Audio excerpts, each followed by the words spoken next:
So we're recording. We can go right away. Oh my gosh. So Sylvie, I am so excited to have you here in this podcast because as I was mentioning to you earlier, you on stage threw me for a loop.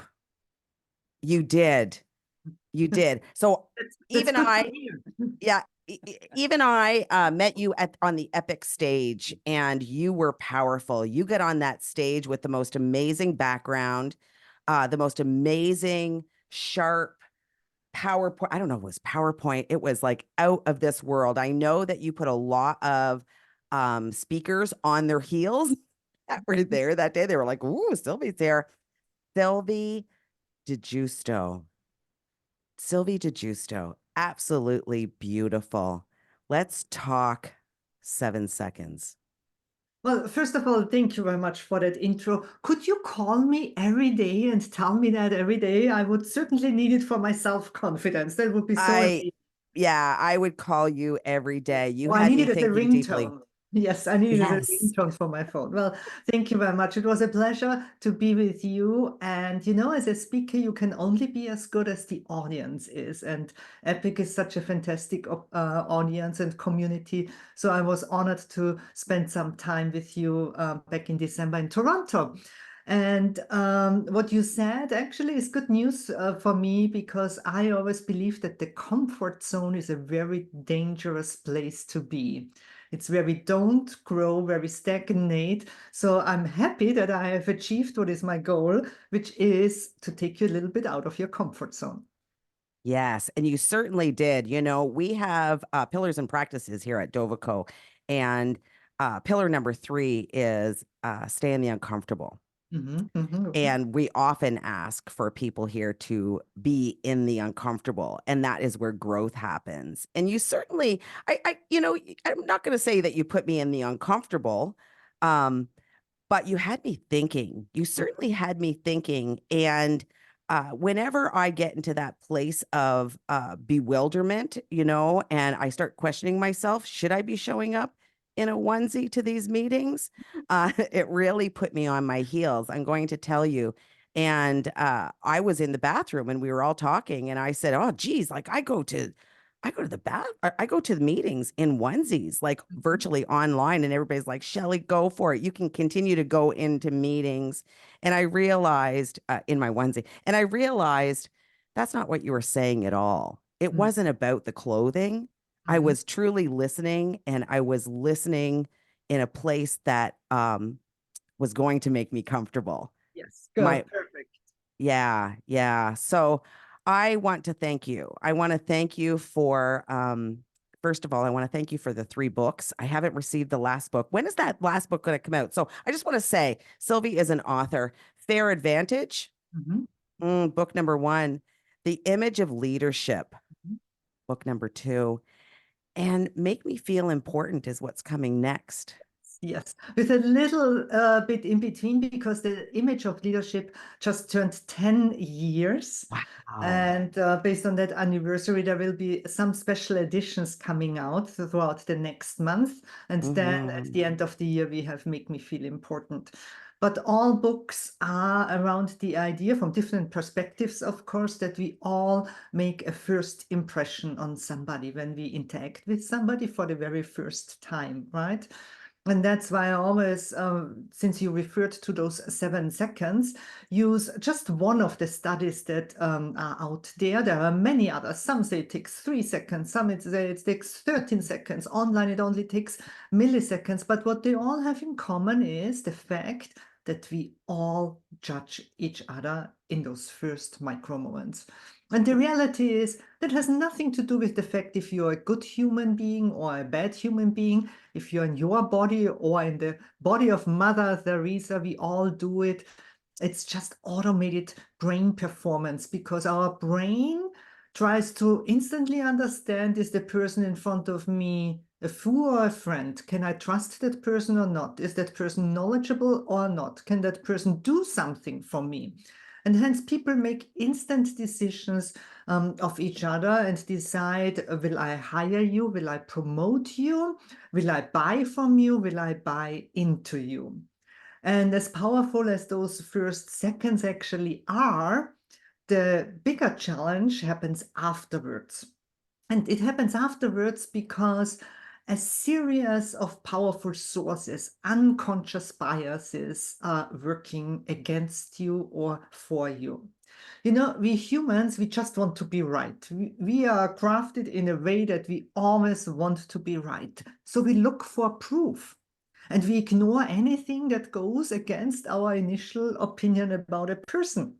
And so if the first impression that you make is negative, unfortunately, afterwards, a series of unconscious biases are kicking in, like confirmation bias, looking for confirmation, or anchoring bias, making sure that we cannot let go of this information that we just imprinted and anchored in our brain, or negativity bias, because we are all built in a way that we rather see the things that are wrong than we see the things that are right. And so throughout that course, our brain really likes to prove the initial opinion that we had about that person. And that's why it's so difficult to change it. While on the other hand, if you make a positive first impression, if you leverage those first moments for you and imprint exactly what you would like to imprint, then their unconscious biases are working in your favor because they are looking for proof too. Do you think, just an odd question? Mhm. Get close.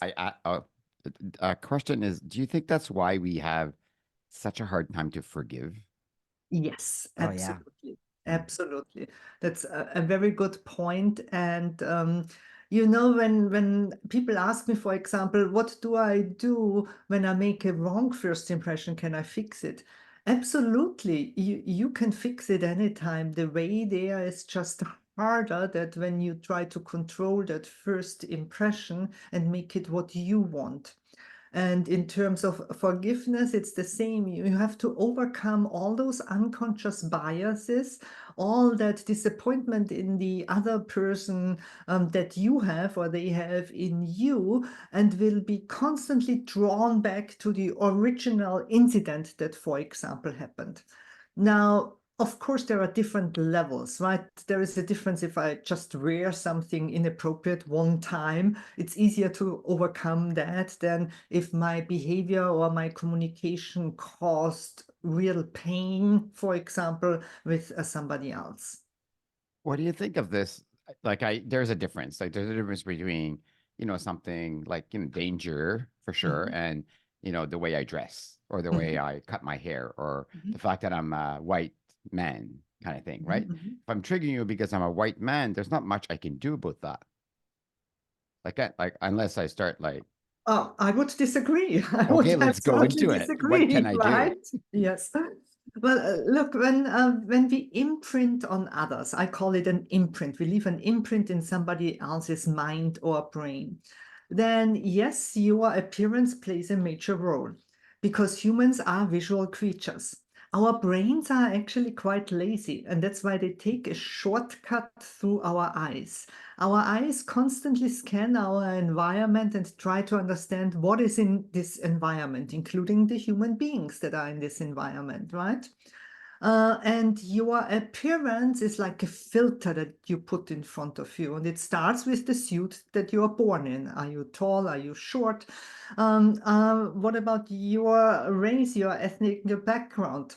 But it also includes your clothing, your hair, your makeup, your shoes, your accessories, the entire visual picture that you create. But to be very clear, that's just the first filter. It's a powerful one because it's the one we can change the easiest. The next one is way harder to change because it's your behavior. How do you behave in those micro moments? Your attitude. Do you have charisma? Do you walk into a room and everybody notices you? Your ethics, your morals, your beliefs, how do they show up in your interactions? Or your call it etiquette skills, sometimes the tiny things that don't matter to us in those moments, but that for whatever reason are a big deal to others. Do you shake hands? Do you look into their eyes? Do you let them walk out the door first or last? And then at one point, you're going to say something. It's the C for communication. And communication actually doesn't start with speaking. It starts with listening. Are you an active listener? Do you not just hear the words? Do you actually really comprehend and listen to them and react with something that is based on their input? Or do you just say the things that you want to say? And your body speaks too. What about your body language, your facial expressions? And once you open your mouth, how about your voice? Your voice is a very powerful tool. It's like an instrument that you play every single day, and none of us learns how to play that instrument. We just play it. Your language palette, your communication patterns. Do you have a dialect? Do you have an accent? Everything that leaves your mouth, right? And then there is the D for your digital presence, the footprint that you leave behind everywhere on the internet, your emails that you send, that, by the way, can be forwarded and forwarded and forwarded and imprint somewhere on somebody's mind an opinion about you where you are even not aware of it because you don't know that this email ended up in that inbox. Or your social media profiles. What do you see on your Facebook, on your TikTok, on your Instagram, and not just on your LinkedIn profile? What do I find about you on Google? Do you even show up? Do you show up on page one? Do you have somebody who shares a name with you and only those results show up? So the end, and not to forget, virtual meetings have become so crucial, right? How do you interact in virtual meetings? What do I see? What do I hear? How do you behave there? What's in the background? And then there is the E for the environment. Most people forget that it's not just about them, it's also about the environment they operate in. Your community, your friends, your family, the people you surround yourself with say something about you and the values that you have. Or even non-living things in your environment, your house, your car, where you go on vacation, which news do you read, which music do you listen to? Those are all things that others take into consideration when they form an opinion about you. Now, does that opinion have to be right? No, absolutely not. Is perception reality? No, it's not, but it's reality to them. They believe that they are right. And this is what you need to take into consideration, be aware of, and then either, yes, ignore if that is your standpoint, or actively try to change. Now, I come from a generation that like you dressed in a three-piece suit and you showed up at work with a three-piece suit, and it was the IBM way, if you want, right? You comb your hair a certain way, you do certain things, you say certain things, you speak a certain way, you deliver yourself a certain way. But this newer generation, I mean, like the younger people, they have some, like they'll have a, I think this summarizes it the most. Your opinion of me is none of your business. It's not of my business. Your opinion of me is not of my business. They don't really care, or do they? Well, I encourage them to care because, in the opinion, in the end, your opinion could decide if you send me a check or not, if you employ me or not, if I'm able to pay my bills or not. However, I think the beautiful thing that happened is that we went away throughout the past decades from those super clear-cut dress code rules, for example. It was very clear what we had to wear at work. Now, the world has moved on, luckily, right? There are different generations in the workplace. We have become way more intercultural in our workplaces. We had a pandemic just swifting by for a few years. And luckily, the option to express ourselves have become way bigger. And we have the opportunity to be way more authentic than years ago. However, I'm going to say something that you're not going to like. Authenticity is a lie. Because most often people think that being authentic means that I don't have to care anymore. You do just you, right? Is an advice that we then often get or that we hear. Mhm. And that is a lie because it shows that, first of all, I lack self-respect for myself. I always want to show the best of myself, the best side. I want to put that to the forefront, but I also want to be respectful of the environment I'm in. And second, authenticity is a lie because we all play roles. If you are just honest to yourself for a moment, we all play roles as fathers, as mothers, as children, as siblings, as friends, and as a professional.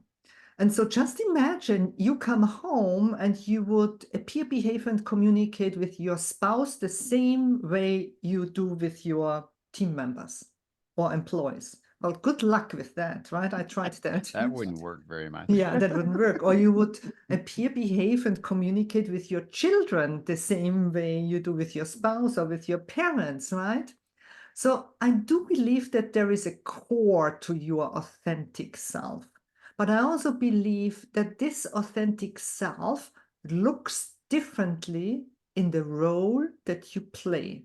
If you are in the workplace and are negotiating a deal with your clients, that's a different role than if you are at home in your cozy jumpsuit or pajamas with your children.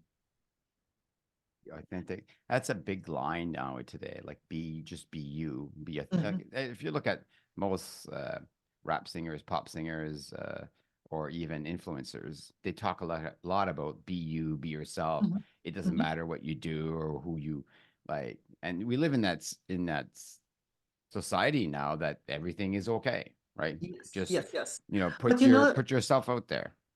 they are pop singers, and that is part of their role. That is part of their role they have to play. As a pop singer, even if I have a negative headline tonight, I'm the winner. It's great for me. People are talking about me, right? Except I do something really horrible. But as long as I'm out there and I'm a topic in the news or I am an influencer on TikTok, as long as they click and comment, I won, no matter what I say. And it's So a little bit different if you work in other industries. this is very interesting. So, because our leaders, even politicians today, Mhm. especially politicians today, and even pop cultures, right? People who have a voice out there, like influencers. Mhm. They'll say anything and everything to grab your attention. Lies. They don't even like look at what they said yesterday. Doesn't matter. What they did and said yesterday doesn't matter. And Mhm. what they're doing is, and I agree with you, what they're doing is as long as they say something, it's a bit controversial, they'll Mhm. get likes and follows, and that's the way they become popular. But you're saying, don't follow them. Don't be like them. Well, it depends on your profession, right? It depends if you are in a very traditional industry, then this approach is certainly not the right one. If you are in a very creative, innovative, outspoken industry, well, then you might borrow some elements from that path. I truly believe that there is no one size fits all formula. You cannot cookie cut that approach. In fact, you have to, first of all, consider yourself. What do you stand for? What imprint do you want to make? What legacy do you want to leave behind? But then also consider your environment and look closely. What are my options in this environment that I can establish this message without offending anyone? I truly believe that one of the core values and success factors that I, for example, describe in my book, The Image of Leadership, is that successful leaders are respectful. And they are respectful in two different ways. First and foremost, to themselves. They Yes. show themselves self-respect. And if you don't show that respect to yourself, it will be difficult to express this to others. And others are different cultures, different generations, different clientele in different industries, a variety of employers who trust me to work for them. So it also includes my community, it includes my family. And I think only if you have a healthy balance between your self-respect and respect to others, you can be truly successful. Absolutely. I love that. Um, you know, so many things came to mind and as you were talking, and one of those things was the exercise that you had us do. So here there is 65, 70 people in a room. Few of us know each other, and a few of us know each other for quite well. Mhm, But you decided to give us some pink sticky notes, mhm, and we went around and we named each other. Do you remember that? We stuck it on our Oh yeah. bags. mhm, Now, it was interesting, right? You could feel people's fear mhm, as you were asking us to, like, Eve, what was my impression of Eve, right? So here we are at a seminar event. You got a few words with a few people at this time, and we're now sticking sticky notes of what we believe that person is to us. mhm, Now, of course, the entire time I'm thinking, what are people putting on my back, right? mhm, At the mhm, same time as you know, I'm trying to figure out who I believe that that person is. What came about though, and at our table as we discussed it, was how accurate, how mhm, close that was in that very short period of time that we were with one another, how close we came, how accurate we came mhm, to really discovering each other. So we can become very acute, very have that, we can notice who people are in our own negative bias mhm. um, in those moments. Now, I did not believe that that would ever work, to tell Mhm. you the honest truth. I thought, oh, I don't know. Yeah. But that worked. That made such an impression with our group. I remember going home, you asked us to actually look at it and you know, put it in columns, put it label it and get up close and personal to it. And things that people talked about me was love, compassionate. They saw my empathy. Mhm. And that is exactly what I wanted to put out in the world. That is exactly who I want to be. Perfect. So I felt judged, but Mhm. judged in a good way, Good, good, good. right? So Yes. that negative bias that you're talking about, that we look at each other, I didn't see that happening in Mhm. that exercise or in that room. Is that because of the environment that we were in? Yes, yes, yes. So Okay. it's always the highlight of my presentations because at first people gasp out of fear when they understand, wait, what we are walking through the room and we are physically labeling each other with our prejudgments about each other. But the reality is, I am blessed with wonderful audiences. So they walk around in the room and usually write only positive things on each other's back, which is not the reality. Second, some of you know each other and some of you don't know each other. But in the real world, it's the same, right? You have clients that don't know your level of excellence yet. They don't know yet what value you bring to the table. So you have to appear, behave, communicate with them differently than with the clients you really work 10 years with. But when you also remember at the very end, I showed all of you 7 different gentlemen and 7 different women. And they all basically were wearing some sort of, let's say, business attire, right? Yes. All of them could have walked into your office today and would have probably not stood out. But then I asked all of you to look at the person who works in hardware and software and IT. And you picked all the same. And then I ask you to look at the person who could be a teacher, who could be a doctor, who could be a lawyer, who could be a hedge fund manager. And you always pick the same. The reality is, with our appearance only, we send messages to the world which uniform from which industry we are wearing.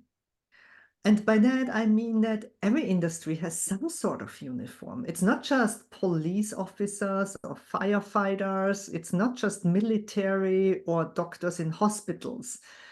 And these uniforms are in our mind because we have specific expectations.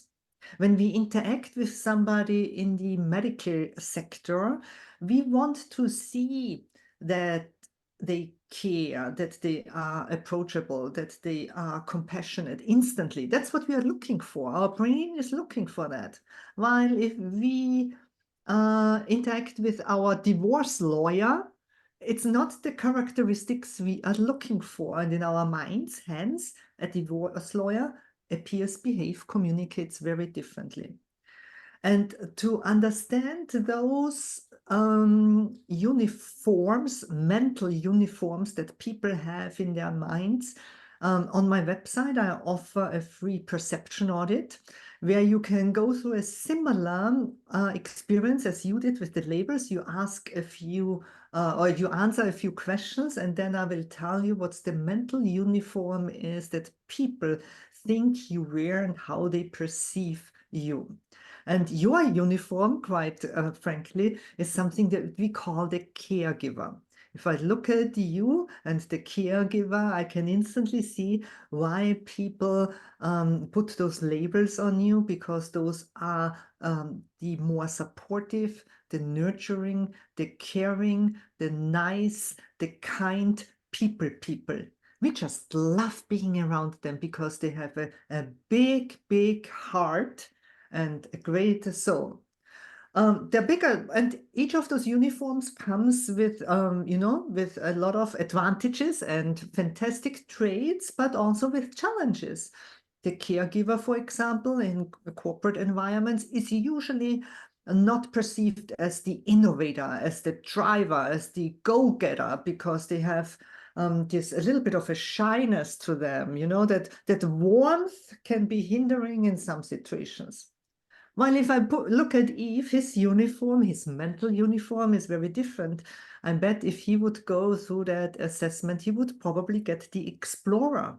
The explorer has a keyword called comfort. Everything in their life they pick based on the fact that it has to be comfortable.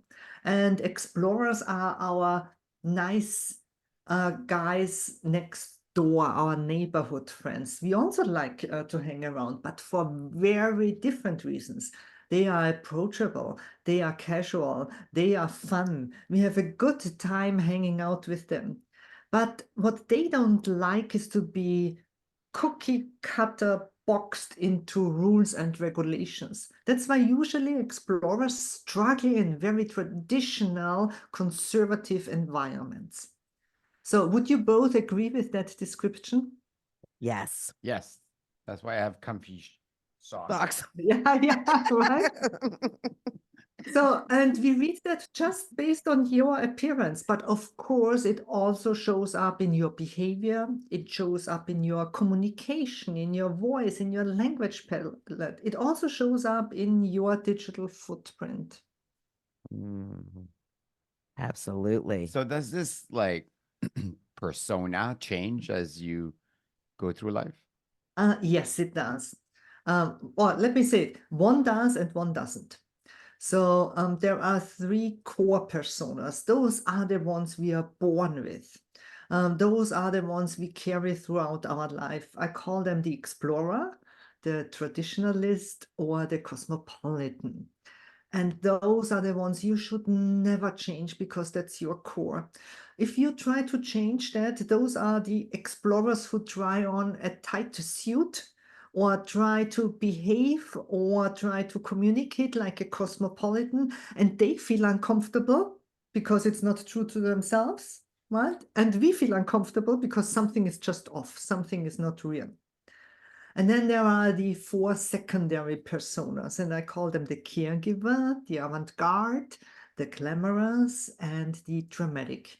And those can certainly change, either through because we age, because we go through our personal and professional growth, or because I use them consciously. So for example, if I'm in coaching sessions, I turn on my caregiver more than my dramatic, because it would hinder me after otherwise if I walk into a coaching session as the dramatic. While when I'm on stage, the caregiver doesn't really help me. There, I need more of the dramatic, and I show this in my appearance, in my behavior, or in my communication. In a coaching session, I talk very differently than I talk on stage, obviously. Very good. Absolutely. Holy mackerel. Caregiver. So what's I that? knew it. You're a caregiver. I knew it. I definitely am a caregiver. I can't help myself, but I also have this line that I've drawn in the sand, and I really am looking at this differently today or in this moment. So if somebody has shown me who they are, Mhm. I believe them. Believe them. Mhm. I absolutely believe them. My Angelou, my God. But maybe that is holding me back, kind of like what Eve said, from forgiveness. Maybe that's holding me back from um turning that negative bias, that first impression, um, that wrong that I felt, Mhm. from being able to truly look at it again. Mhm. Mhm.